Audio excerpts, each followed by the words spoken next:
Привет, друзья! Рад видеть вас на моем канале. Обязательно подписывайтесь, впереди много интересных самоделок и полезных идей.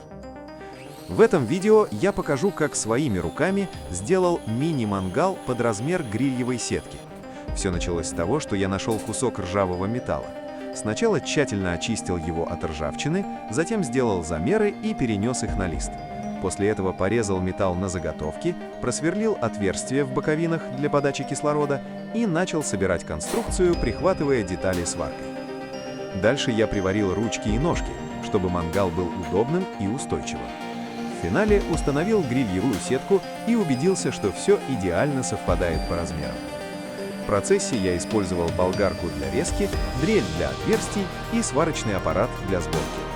Благодаря этим шагам получился компактный, прочный и удобный мини-мангал, который легко помещается в багажник и идеально подходит для быстрых пикников или выездов на природу. Теперь готовить на свежем воздухе стало намного проще и приятнее. Если вам нравятся такие практичные проекты, подписывайтесь на канал. Впереди еще больше полезных идей.